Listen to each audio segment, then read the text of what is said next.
만나서 반갑습니다. 그간 잘 지내셨지요? 우리 기도하겠습니다. 살아계신 하나님 아버지 감사합니다.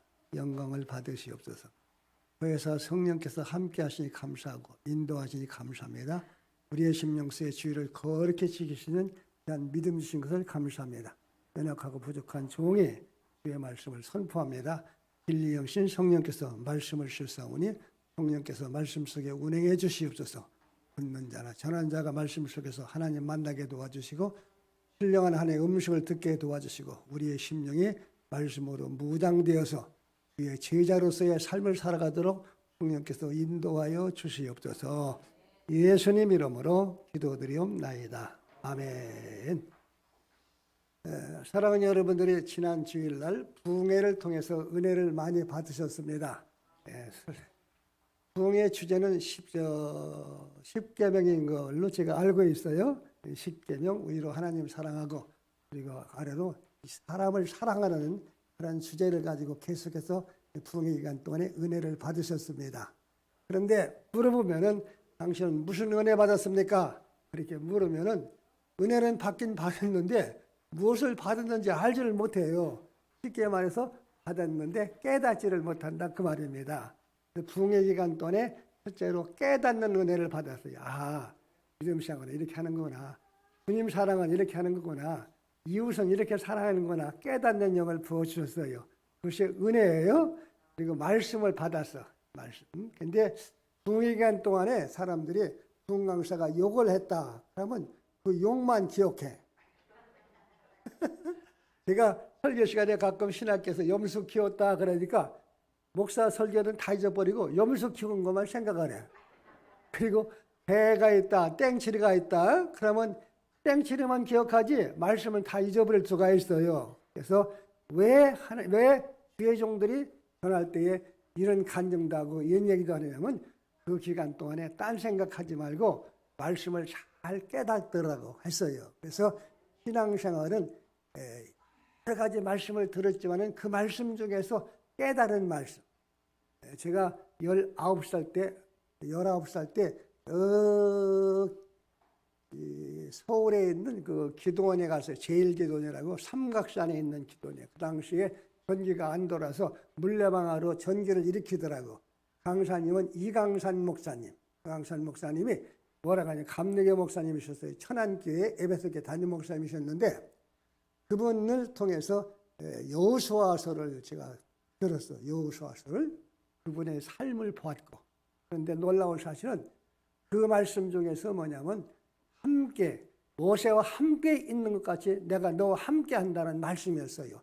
그러니 강하고 담대하라 그런 말씀을 가지고 계속해서 풀으셨는데 지금도 그 말씀을 마음에다 두고 사는 거예요. 무슨 말씀이냐? 아, 하나님이 연약하고 부족하지만 나와 함께 하시는구나. 나한테 늘 하신 말씀이 강하고 담대하라. 내가 너와 함께 하느니라. 하나님께서 연약하고 부족하지만 나를 격려해 주시는구나. 나에게 힘 주시는구나. 그 깨달은 말씀을 늘 마음에 되새기는 거예요. 그래서 여러분도 부흥의 기간 동안에 그 깨달은 말씀을 10가지, 100가지 들었어도 깨닫는 것은 각자 사람마다 달라. 그 사람 수준에 맞게끔 깨닫게 하시는 거예요. 하나님께서 깨달은 말씀을 부여잡고 신앙생활하는 거예요. 다음에 하나님께서 무슨 은혜를 주느냐면 따라서 하시겠습니다. 복된 마음. 부흥의 기간 동안에 내가 이렇게 살아야지, 이렇게 섬겨야지, 이렇게 누구 사랑하며 살아야지, 용서하며 살아야지, 주일 잘 지켜야지, 그리고 안식일 잘 지켜야지, 예배 잘 드려야지 그런 말씀을 들었어요. 그런 말씀을 통해서 우리 마음속에 뭐였어요?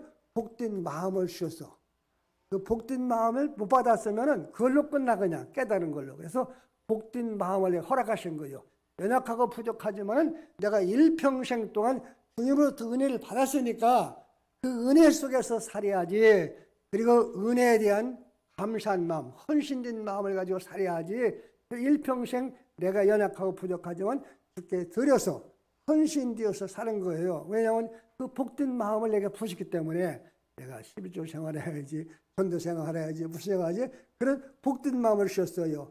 그래서 그 복된 마음은 내 스스로가 생긴 것이 아니고 따라서 하시겠습니다. 성령님이 주신 것이다. 아멘? 그래서 주신 것이에요. 그 주신 말씀을 내가 하나님께 내게 이 복된 마음이었구나.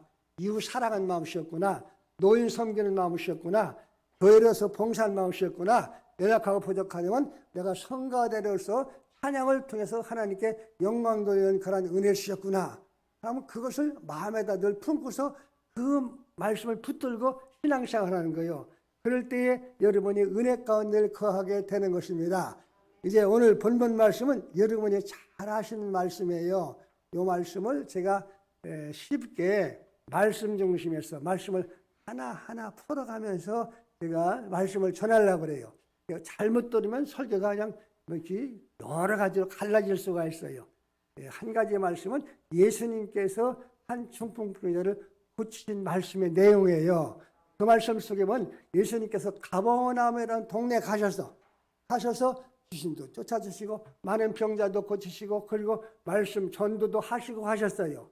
그런데 그 동네를 떠났다가 다시 두 번째 그 동네 들어갔을 때에 한 집에 들어가셨는데 사람들이 가득히 채웠는데 한 동네 사람들이 네 사람한테 시켜서 네 사람이 그를 침상을 들고 들 것이라고도 할 수 있고 보자기라도 할 수 있어요. 들고서 네 사람이 예수님 계신 곳에 그분을 데리고 가는 거예요. 예수님 만나게 하려고 데리고 왔는데 사람들이 너무 많은 거예요. 그래서 그들이 생각하기에 우리가 지붕에 올라가서 지붕을 뚫고 내리자. 그래가지고 사다리에 올라가서 지붕이 이제 평지붕이니까 지붕을 뚫고 그 사람을 내렸더니 예수님께서 그들의 믿음을 보시고 고쳐오셨다는 말씀의 내용입니다. 자, 이 말씀을 통해서 여러분이 잘 생각을 하세요. 첫째로 따라서 하실 겁니다. 기회를 주셨다. 기회 때를 주셨다 그 말이에요. 첫 번에 가보면 가셔서 일을 하셨어요. 예수님 가셨어요. 그런데 그때는 기회를 붙잡지 못했어. 놓쳤어. 그래서 하나님께서 두 번째 기회를 그 중풍병자에게 주신 거예요. 그곳에 예수님께서 두 번째 다시 또 가시니라 그랬어요. 가셨을 때에 사람들이 중풍을 데리고 예수님께 데리고 나왔어요.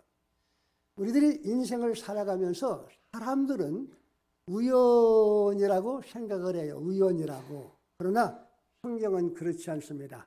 모든 기회는 모든 때는 따라서 하실 겁니다. 하나님이 주셨다.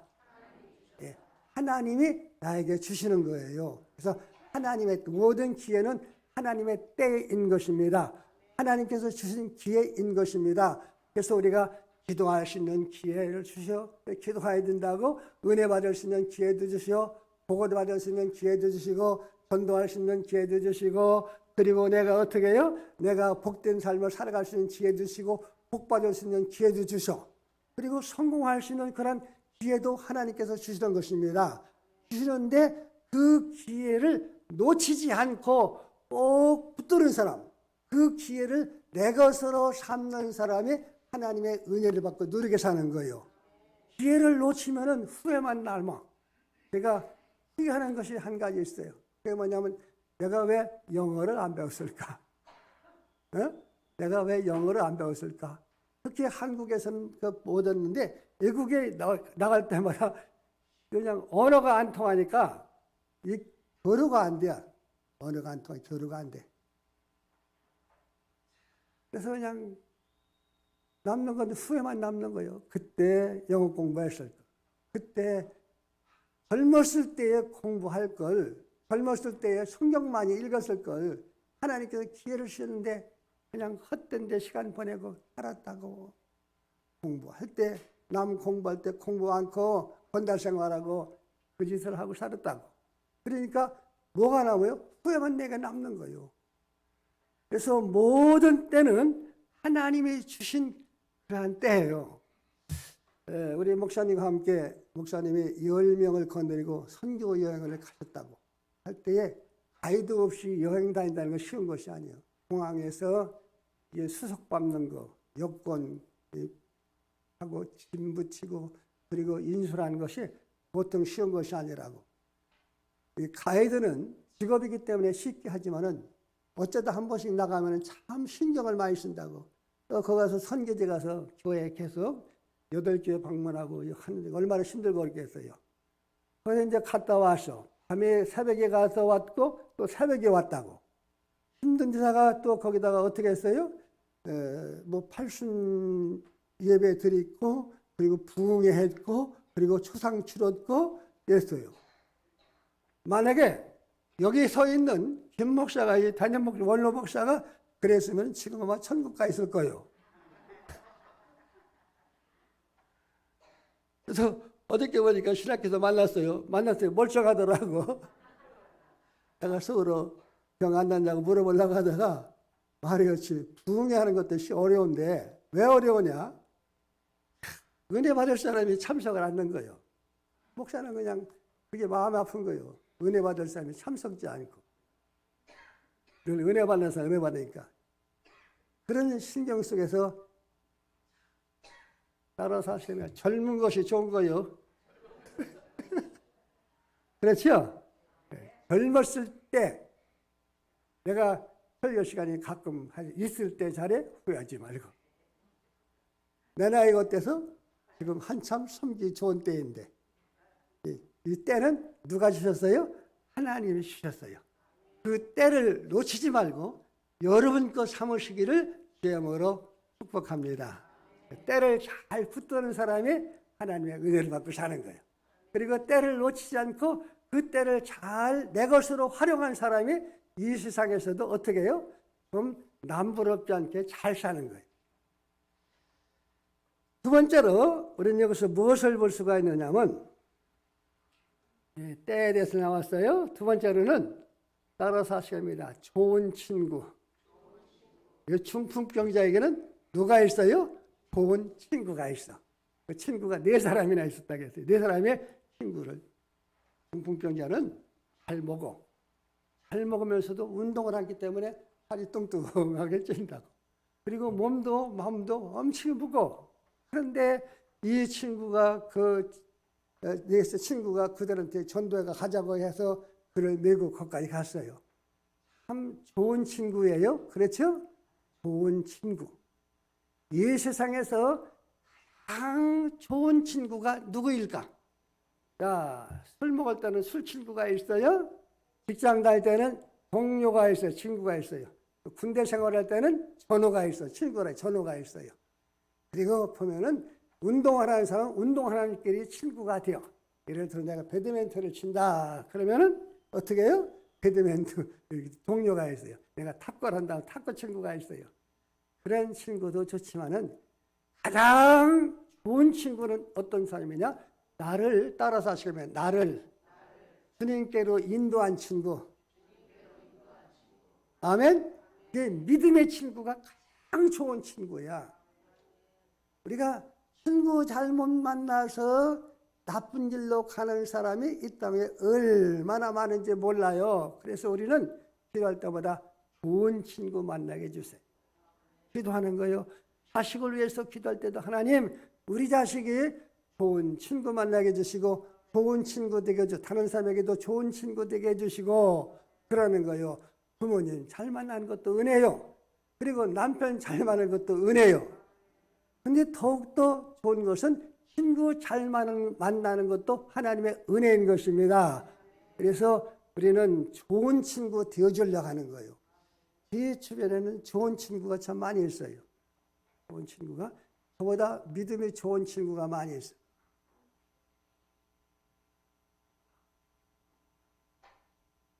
이 서인동이라는 그런 집사님이 있어요. 여기에 부흥회하신 열린교회죠. 그 교회 안수 집사님이신데 제가 홍성에서 8년 6개월 동안 그를 가르쳤어요. 신앙을 가르치면서 제가 가르쳐준 것이 있어. 너보다 많이 배운 사람, 너보다 뭐 아들과 딸이니까 아들도 한자 너보다 신앙에 좋은 사람, 너보다 더 잘 사는 사람, 사업도 더 잘하는 사람, 항상 너보다 기도생활을 많이 하는 사람하고 사귀라. 철저하게 가르쳤어요. 그한테. 그래가지고 일꾼 하나밖에 없는데 그를 도시로 내버렸다고. 했더니 목사님 나 신국교에서 충성할래요. 나 나가라고 하지 마세요. 하지 마세요. 그랬어요. 그래도 아니다. 이 시골에서는 소망이 없으니까 도시교로 나가. 보냈어. 그래가지고 이제 서울 가가지고 그 양반이 성공을 했는데, 그렇게 왜 가르친 건 뭐냐면 쉽게 말해서 좋은 친구를 사귀라 그랬어요. 그랬더니 좋은 친구 만나서 지금 잘 살고 있어요. 잘 살고 있다. 한때는 하나님께서 그를 축복하실 때 뭐라 했냐면, 목사님, 갈퀴로 긁는 것 같은 그런 복이 인에게 따르고 있어요. 그러더라고. 네, 좋은 친구 만나기 때문에. 그래서 세상에서 가장 좋은 친구가 누굴까? 여러분이 이 세상 살아가면서 가장 좋은 친구가 누구일까? 생각해 봤어요? 따라 사시겠습니다. 예수 친구. 예수보다 더 좋은 친구가 없네. 찬송가는 그렇게 부르지 마시고 실질적으로 내가 예수님과 나타낸 친구다. 예수님이 하셨어요. 내가 너희를 동거를 하지 않고 어떻게 했어요? 친구라고 한다. 하나님께서도 아브라함을 만났을 때 내 친구라고 했어요. 그리고 출애굽기 34장에 보면은 하나님께서 모세를 대할 때 친구와 같이 대했다고 말씀하셨어요. 여러분, 예수님과 가까운 좋은 친구가 되어주기를 주님으로 축원합니다. 그래서 친구를 잘 새겨야 된다고 말씀드렸어요. 우리 다음에 여기 가정이 나온다고. 가정에 보니까 누굴 모셨어요? 가정 속에. 가버나움 한 가정에 가시니 그 집에, 가정의 집에 누구 모셨어요? 따로 예수님 모셨다. 가정 속에 누굴 모셨어? 예수님을 모셨어. 예수님을 모셨더니 예수님이 그곳에 앉아 계셨어. 계셔서 그들한테 가리키는 거예요. 사람들이 모였더라. 그래서 우리들이 살아가면서 우리 마음속에 누굴 모시고 사느냐 굉장히 중요한다고. 우리 마음속에 돈이 중심이 된 사람이 있어요. 직업이 중심이 된 사람이 있어요. 마음속에. 세상의 중심을 마음속에 드는 사람이 있어요. 우리 예수 믿는 사람은 집이요, 집. 이런 이 몸이 누구의 집이냐면 따라서 하나님의 집. 내 마음속에 누가 계셔? 성령 하나님이 계셔. 그래서 성령 하나님을 내 마음속에 모시고 사는 거예요. 또 가정도 우리 개인도 예수님을 마음속에 모시고 살아야 되고, 또 가정도 예수님을 마음속에 모시고 살아야 돼요. 가정도, 교회도 예수님이 주인이 되셔. 교회도 예수님이 계셔야 되셔. 예수가 없는 찬송, 예수님이 없는 교회는 참된 교회가 아니야. 하나의 단체가 되는 것이지. 그래서 예수님이 주인공이 되신 가정. 마음속에 어떻게 우리 교회에서 성가대로서 성가대 지휘자로서 한 20년 봉사하신 그 무슨 집사님? 네, 최정우 집사님 계셔요. 네, 그분이 가끔 저를 찾아와요. 찾아와서 목사님 오세요. 그래서 내가 구경시켜 줄게요. 그래서 목사님 그분 부부하고 저기도 구경도 가고 해변 가서 음식도 먹고 구경을 자꾸 시켜준 거예요. 올 때마다 목사님 만나요. 그래서 만나 식사 잡다고 떠나셨어도 그래요. 그저께 이제 만났어요. 그랬더니 목사님 오늘은 우리 집으로 오세요. 그 집을 갔어요. 갔더니 목사님 참 행복해요. 그래요. 물어봤어요. 그래서 물었더니 보세요. 자, 부부간이 이제 평택대학교 안에 있는 교회 나가시더라고. 교회 나가시지. 또 큰딸은 강희, 둘째 딸은 세인데, 강희는 자기 나가는 교회에서 반주자인데요. 그리고 막내딸 세인은 중학교 1학년인데 새벽기도를 나가는 거야. 새벽기도. 어린애가. 그래서 어린애가 열심히 하니까 부모님들이 나태할 수가 없는 거예요. 자기 때문에. 그러면서 우리 가정은 주님 모시고 사는 가정 정말 행복한 가정이에요. 그러더라고. 행복합니다. 세상에 첫 번에는 교장돼야 되고 교감돼야 되고 뭐 돼야 되고 잘해야 그것이 행복인 줄 알고 했더니 나중에 인생을 살다 보니까 행복한 것은 주님 모시고 온 가정이 믿음으로 사는 것이 행복한 삶입니다. 그러시더라고요. 자, 따라서 하시면 예수 모신 가정, 예수 모신 심령. 주님이 무엇을 주시오? 기쁨도 주시고 만족함도 주시고 행복도 주시는 것입니다. 그래서 예수 모시고 사는 여러분 되시길 주님으로 축원합니다. 다음에 보니까 예수님 모신 곳에 사람들이 적었더라 하겠어요? 많았더라 하겠어요? 많았더라. 그래서 사람이 꽉 앉아 있고 그 다음에 서서 있었다고 했어요. 발 디딜 곳이 없었다고 했어요. 발 디딜 곳이 없었더라 그랬어요. 많은 사람들이 모였더라 그랬어요. 자, 우리 둔폭교회 자리가 몇 석이에요? 자리 세보셨어요? 약 250석. 200석 좀 넘어요. 그리고 여기에 꽉 차면은 한 300~400명은 남겨 앉을 것 같아요. 우리 둔폭교회가 이 자리가 차고 넘치는 그런 은혜가 있기를 주님을 축원합니다. 여러분이 늘 기도하셔야 돼요. 하나님 아버지, 하나님의 집인 교회예요. 그래서 성경 말씀 누가복음 14장에 보면 내 집을 강건하여 채워라 그랬어요. 주님은 교회가 채워지길 원하고 계셔. 영혼들이 주께로 가득히 채워지길 원하고 계셔. 채워져야 그들한테 어떻게 해요? 은혜를 끼치는 거예요. 그래서 이 교회가 차고 넘치는 그런 은혜께 주님을 축원합니다. 많은 사람들이 모였더라 그랬어요. 교회 사명이 있어요. 교회 사명은 뭐냐? 첫째로 예배요. 예배 잘 드려야 돼요. 두 번째로 교회 안에서 말씀을 통해서 우리가 신앙으로 양육을 받는 거예요. 주님 닮아가는 양육을 받는. 세 번째로 가장 중요한 것이 뭐냐면 예배 잘 드리고 양육받은 성도들이 나가서 못하는 거예요? 전도하고 선교하는 거예요. 그러니까 인도, 이것이 교회의 사명이에요. 섬기는 것도 사명이에요. 다 사명이지만은 가장 하나님이 기뻐하시는 것이 뭐냐면 영혼을 주께로 인도하는 것. 교회를 채우는 것이 주님이 가장 기뻐하는 것이에요. 여러분이 전도에 대한 설교를 가장 많이 하셨을 거예요. 그리고 우리 이도인 목사님보다 전도에 대한 설교를 잘 하신 분은 그렇게 많지 않아. 저도 전도에 대한 설교를 잘 못해. 그리고 해도 서툴러. 내가 전도를 많이 못했기 때문에.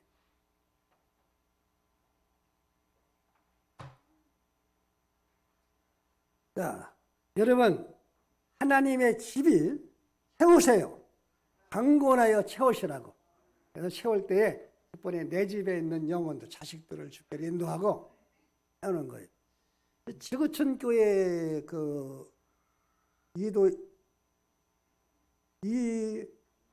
목사님이죠? 이동원 목사님. 그분이 신학교에 엊그저께 오셨댔어요. 한 달 전에 옆에 집회하고서 왔다고 하더라고. 그러니까 사람이 겸손하시더라고. 그분 제가 설계집을 읽다가 한 교인의 간증을 하더라고. 한 교인이 예배 시간마다, 새벽 기도 시간마다 자기 남편의 신발을 싸고서는 교회에 왔다는 거예요. 하나님 아버지, 여기 우리 남편의 신발이 발이 여기 있습니다. 신발 일부분이 여기 있습니다. 이제는 그 몸도 이곳에 오게 해주세요. 오게 해주세요. 그 영혼을 주께로 인도하고 싶어서 얼마나 갈망했기에 그런 마음을 가졌겠어요. 웃기는 일이지요. 신발을 가지고 와서는 우리 남편이 이곳에 오게 해달라고 기도했다는 거예요. 기도했더니 나중에는 결국 하나님께서 그 중심을 보시고 그 남편을 이끌어서 교회 와서 십자가 됐다니. 그런가 하면은 우리 영생교라고 해서 영생교 김덕근 목사님인데 어느 한 가정에 밤에 손님이 오셨어. 밤에 손님이 왔는데 이 손님이 무엇을 가져가야 되는데 가져가려고 하는데 어디서 자꾸 말소리가 들리는 거예요. 밤인데 밤에 1시쯤 됐는데 그게 가만히 들어보니까 그 집 부인이 자기 남편을 위해서 기도하는 거예요. 눈물로. 남편에서 눈물로 기도를 하는 거예요. 남편 구원해달라고. 그래서 이 도둑이 감동을 받은 거예요. 자기 아내는 밖에 가서 돈 벌어라고 해서 돈 못 버리니까 도둑질하러 왔는데 저 아내는 자기 남편을 위해서 눈물 흘려 기도하는 거예요. 그래서 감동을 받은 거예요. 감동을 받고서는 도둑질을 왔다가 아주 잠자는 남편 팔로 툭 차서 거기 가보라고 그러고 도망가 버렸어요. 가봤더니 남편이 자기 아내가 자리에서 기도하고 있고 눈물로, 그래서 감동받고서는 그가 교회에 나와서 십자가 됐어요. 우리 사랑하는 성도 여러분, 우리 어떻게든지 간에 이곳에 영혼들을 가득히 채우는 그런 은혜의 시험을 증언합니다. 자, 다음에 이것은 무엇이냐면 한 영혼을, 한 사람을, 중풍자를 주님께로 인도하는 일에 동네 사람이 하나가 되고 네 사람이 하나가 되어서 그를 이끌어서 주님께로 인도를 했어요. 한 사람 주께로 인도하는데 동네 사람들이 네 사람에게 네 사람이 합심해서 전심전력해서 그를 주님께로 인도를 했어요. 그 인도하는 방법을 보니까 네 사람이 들고 갔어. 그래서 갈 길이 없으니까 사다리를 통해서 지붕에 올라갔어. 올라가서는 어떻게 해요? 지붕을 뜯어내렸어. 평지지붕이니까, 그리고 더운 지방이기 때문에 우리가 많이 두꺼운 것이 아니니까 뜯어내려서 내렸어요. 그들의 그 열성적인 믿음, 우리 말로 우리 어머니 말로 표현하면 참 너 예수 믿어도 유난하게 믿는다. 우리 어머니가 날 그래서 유난하게 믿는다. 어떤 때는 왜 이렇게 너 아주 독특하게 특별하게 믿느냐 그러시다고, 어떤 때는 뭐라고 하면 야 믿어도 극성스럽게 믿는다. 믿어도 극성스럽게 믿는다고 그런 표현을 하셨어요. 여기 성경 말씀 보세요. 이 네 사람은 참으로 극성스러워. 보기도 할 만도 한데 극성스럽게 지붕까지 그거 끌고 올라가서 지붕을 뜯어서 내려서 극성스러웠어요. 성경에 보면은 극성스러운 사람이 복도 받더라고. 여러분이 야곱의 생애를 가만히 보세요. 얼마나 극성스러운가. 복을 받으려고 형님까지 저 아버지까지 속였고 복을 받으려고 그 처가살이 하면서도 그냥 복 받으려고 양새끼 검은 것이 내 거다 하면 검은 거 저기 하고 흰 것이 내 거다 하면 흰 것 뭐 나무 뜯어놓고 흰 거 보이게 하고 아주 극성스럽게 신앙생활을 했어요.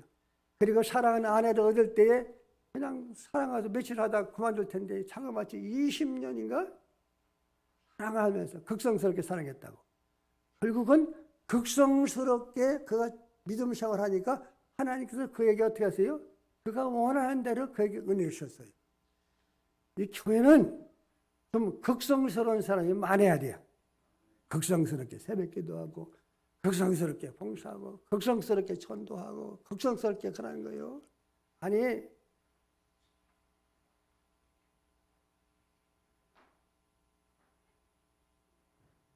극성스럽게 유별나게 선경금만 보내면 그지 10명이나 거느리고 가서 그 고생하면서 선교지 가서 그냥 도와주면서 극성스럽게 도와주잖아요. 그러니까 나에게도 은혜가 되고 이거 받는 사람도 기뻐하고 극성스러움이 있어야 돼. 여러분 신앙생활은 점잖게 요즘 신사적으로 신앙생활을 안 돼요. 성경 말씀 보세요. 데살로니가 교인들은 극성스럽게 했는데 베레아 교인들은 신사적이었다 그랬어요. 근데 베레아 교회는 성경에 없어. 근데 극성 핍박이 와도 어려움이 와도 독특하게 신앙생활은 이 데살로니가 교회는 존재를 했어요. 지금도 보면은 큰 교회들 있잖아요. 참 극성스러워. 전도하는 일에 극성스럽다고. 그냥 누가 이사 온다 하면은 제일 먼저 달려가서 저기 이삿짐 날려주고, 옛날에는 지금 뭐 이사지만 그냥 청소도 해주고 막 극성스럽게 전도한다고. 우리 교회가 영혼을 주께로 인도하는 일에는 유별나고 독특하고 열성적이고 그리고 극성스러움이 있기를 정말 축원합니다. 그런 곳에 전혀 없어요.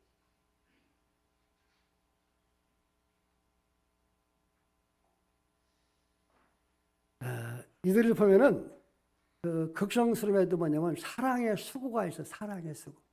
그를 영혼을 그 한 영혼을 사랑하니까 그를 메고 가는 수고. 사다리 갖고 지붕에 올라가는 수고. 지붕을 또 내려는 수고가 있었어요. 그렇죠? 수고가 있었어요. 그 수고가 따랐어요. 우리가 성경에 보면 입으로만 사랑하지 말고 요한일서에 있는 말씀 같아요. 진실과 행함으로 사랑하라 하겠어요. 우리 기독교인들이 저도 마찬가지지만은 입으로는 기도할 때는 하나님 사랑에만 살게 해주세요. 하지만 실질적으로 사랑의 수고는 그렇게 따르지 않는 것 같아요.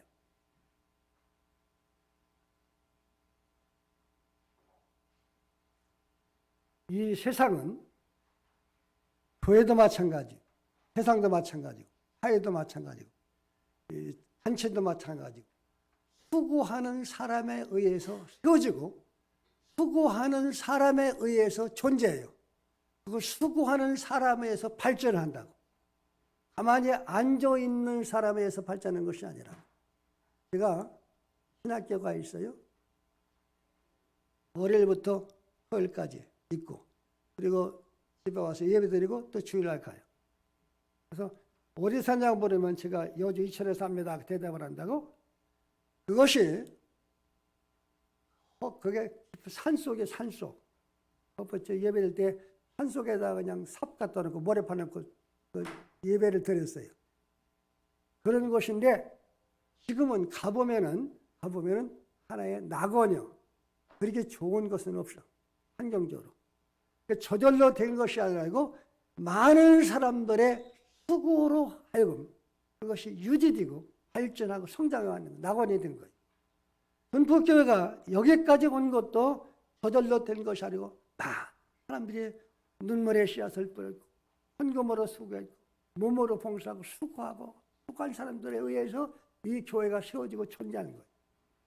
앞으로도 계속해서 주님을 사랑하는 사람에 의해서 수고가 있는 수고에 의해서 교회는 계속해서 존재하고 발전해 갈 수 있습니다. 사랑하는 성도 여러분, 우리 모두 다 사랑의 수고가 있기를 주님으로 축원합니다.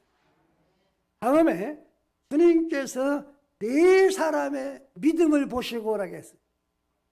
무엇을 보셨다고 했어요? 네 사람의 믿음을 보시고 5절에 있는 말씀 그들의 믿음을 보시고 그들의 믿음을 보시고 그랬다고. 근데 이들의 믿음은 어떤 믿음이냐? 한번 생각해 보세요. 경자를 이끌고 이 사람이 이 친구가 예수님 앞에 가면은 이 문제는 해결된다. 예수님은 능히 고칠 수가 있다는 그 믿음을 가졌어요.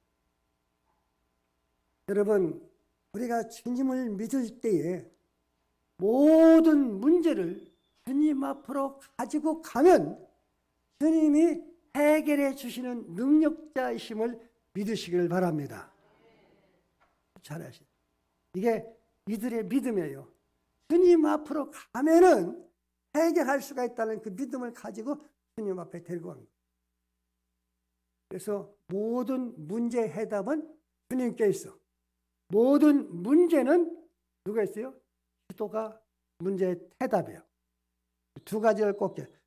주님이 해결해 주시면 된다. 그 믿음 가지고 내가 직접 부르짖는 기도예요. 이들의 믿음은 어떤 믿음이냐? 우리가 구원에 대해 얘기하는 것이 아니에요. 우리 구원은 예수 믿고 영접하면 누구나 다 구원을 받았어요. 받았는데 이들의 삶을 보면은 따라서 하시겠습니다. 행함 있는 믿음, 실천적인 믿음, 그 믿음이었어요. 그냥 그 사람 예수님 앞에 가면 고쳐. 그걸로 끝난 것이 아니에요. 고친다는 믿음이기 때문에 그들을 중풍자를 데리고 예수님께 옮겼어요. 행함 있는 믿음이었어요. 우리가 믿음 생활할 때 어떤 믿음은 마음으로만 믿어도 돼. 그렇죠? 그러나 마음으로 믿고 끝나지만은 어떤 믿음 생활은 내가 실질적으로 실천에 옮겨야 되는 거예요. 그게 실질적인 믿음이에요. 믿음 생활이라고.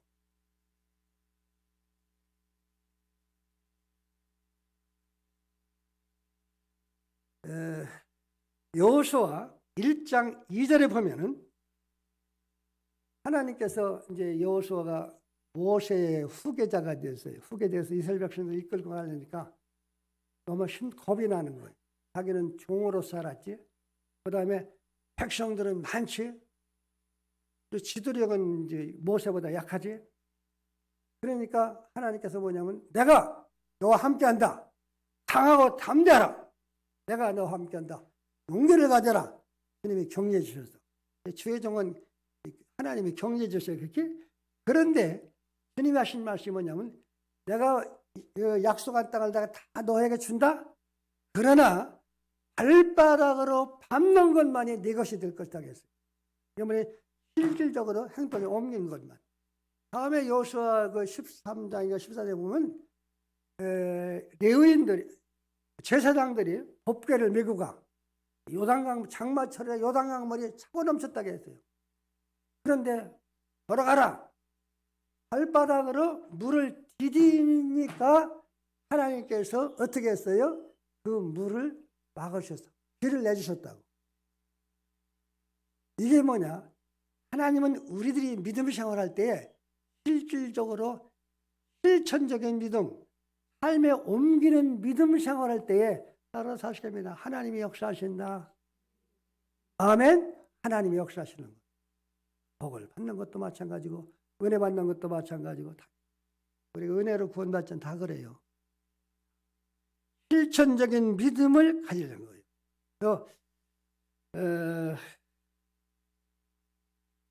누가복음 6장 46절 48절에 말씀 12의 혈육증을 아닌 여인 내가 예수님의 옷감 만져도 낫겠다는 믿음 생각을 가졌어요. 그거 가만히 앉았는 것이 아니요. 예수님께 어떻게 해요? 다가가는 믿음. 힘들고 어려워도 힘은 없고 연약하지만은 이리 밀리고 저리 밀리고 사람들이 너무 많으니까 그러나 그 속에서 헤쳐나가는 거예요. 실질적으로 행동을 옮겼어요. 그때 예수님께서 그 여인의 믿음을 보시고 여인아 네 믿음대로 될지어다. 여기에 놓일지어다. 실질적인 믿음. 우리 실질적인 믿음, 생활에 옮기는 믿음이 있기를 제모로 축원합니다. 우리 이제 마지막으로 우리 예수님 여기 보니까 하나님 위에는 대용삼 사는 권세가 없는데 그 사람은 네 재산 받아내라 그랬어요. 그래서 예수님은 어떤 분이시냐? 여기 보니까 본문 보세요.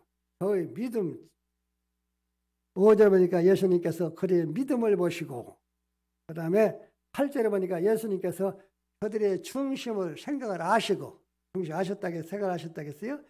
그리고 10절에 보니까 대사는 권세가 있는 줄 알게 한다. 그 다음에 어떻게 했어요? 네 상을 가지고 집으로 돌아가라. 일어나 그랬더니 일어나서 걸어갔다고 했어요. 사랑하는 여러분, 저와 여러분은 예수님을 믿습니다. 믿음의 대상이 예수님이십니다. 다른 걸 몰라요. 이 믿음의 대상이 예수님이에요. 마음 착하려고 교회 오는 거 아니에요.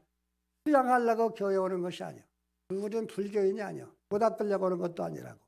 예수님을 마음심으로 믿으려고 예수님께 오신. 또 믿는 우리들은 믿음의 대상이신 예수님을 우리가 누구신지를 알아야 돼요. 그래서 예수 그리스도를 아는 지식이 가장 고상하다고 했어.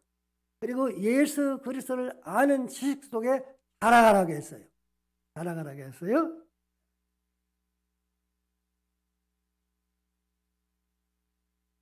요한복음 5장 39절에 보면은 모든 성경에 대해서 너희가 연구한다고 해서 안다고 했어요. 모든 성경은 누구에 대해서 기록한 말씀이라겠어요? 따라 예수님. 모든 성경은 예수님에 대해서 기록한 거예요. 창세기에서 요한계시록까지. 몇 권이요? 36권이요? 27권? 36권이죠? 39, 27. 구약이 39권, 신약이 27권. 이 전체가 예수님에 대해서 기록한 거예요.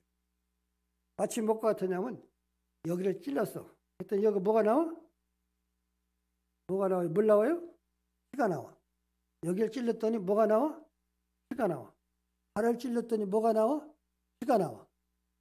다른 거 나오는 것이 아니에요. 이와 마찬가지로 창세기서도 보면 예수님에서 기록한 것이고, 출애굽기서도 보면 예수님 구원자로 예수님 구원한 것이고, 이제 신명기 여호수아 사사기서부터 전부 다 보면은 다 예수님, 신약계에서 와서도 예수님에 대해서 기록한 책이라고.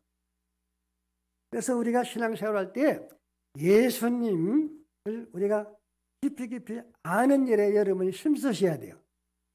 그래서 예수님을 배우고 예수님 말씀을 듣고 예수님께 예배를 드리고 예수님께 찬양하고 예수님께 기도하고 그러면서 예수 그리스도를 닮아가는 거예요. 금년 우리 교회 표가 뭐예요? 자, 한번 따라서 시작.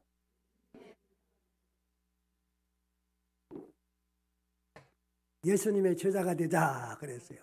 제자로서의 예수님을 배워가는 거요. 예수님을 닮아가는 거요. 예수님은 창조주가 계셔. 창조주. 예수님은 창조주가 계셔. 여러분이 엊그저께 여기 이웃교회에서 부흥했죠. 이용상 그 교수님 목사님이 부흥하셔서 그 창조과학회 회장님이셨어요. 과학자시라고. 그분이 여호와를 심수알라 하는 제목으로 그 달리게 하는데, 이 우주가 우리가 사는 우주가 얼마나 크냐면은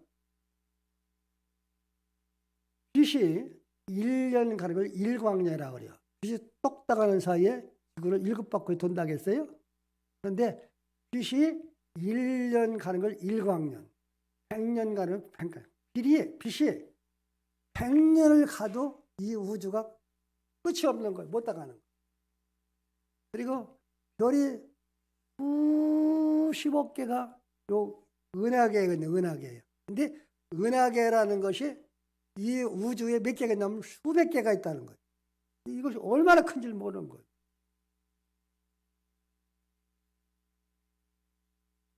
주님은 창조주 하나님. 그 창조주 하나님이 이 세상을 어떻게 해요? 우주를 다스리고 계시오. 지배하고 계시오. 그리고 어떻게 해요?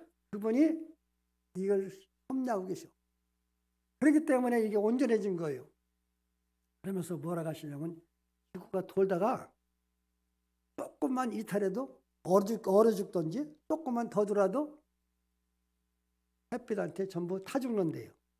때로 도는 거예요. 왜? 하나님께 운행하신다고 해서. 창조주 하나님.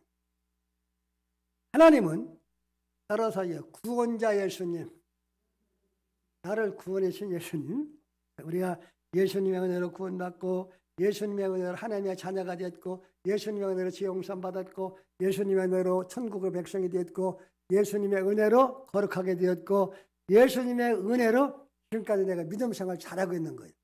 아멘. 예수님이 우리 구원자 되셔. 예수님은 어떤 자시냐? 따라서 하시면 치료자이시다. 네, 우리가 살아갈 때 마음에 상처도 받아 슬픈 일도 가끔 만나 괴로운 일도 만나. 하나님께서 어떻게 해요? 우리의 마음을 칠해 주셔. 우리의 마음을 칠해 주세요. 그리고 하나님 어떻게 하셔요? 칠할 뿐 아니라 병든 것도 고쳐주시오. 네, 따라 고쳐주시는 하나님 믿으셔야 돼요. 고쳐주시는 하나님. 그분이 어떻게 해요? 저와 여러분과 함께 하시는 하나님. 위로도 해주시고, 그 어머니가 우리 아들이 군대 가서 초처가 왔다가 그 이튿날 기대했어. 근데 그 이튿날 전보가 와서 죽었다고. 멀쩡한 아들이 바로 제 밑에 동생이 죽었다고. 그래서 제가 그 전방에 가서 그 모습을 눈으로 봤다고. 그래서 그 상처 때문에 제가 정신병이 됐어. 우리 어머니는 화병이 생겨서 군복 입은 사람만 보고 우리 아들 온다고 소리질러. 그 상처를 안고서 살았다고.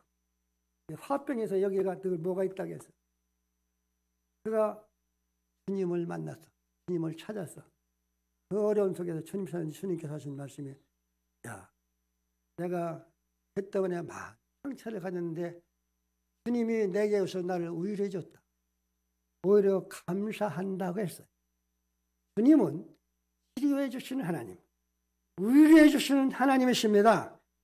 누구든지 주님 만나면 새 사람 돼요. 주님 만나면 어떻게 해요? 변화됩니다. 주님 만나면 어떻게 해요? 주님께서 나를 깨끗게 해주십니다. 주님 만나면 나를 의뢰해 주십니다. 주님 만나면 나에게 소망을 주십니다. 사랑하시는 여러분, 주님 멀리 계신 것이 아니고 바로 여러분과 함께 계신 주님입니다. 철저하게 주님 의지하고 축복된 삶을 사는 성도가 되시기를 주님으로 축원합니다. 기도하겠습니다.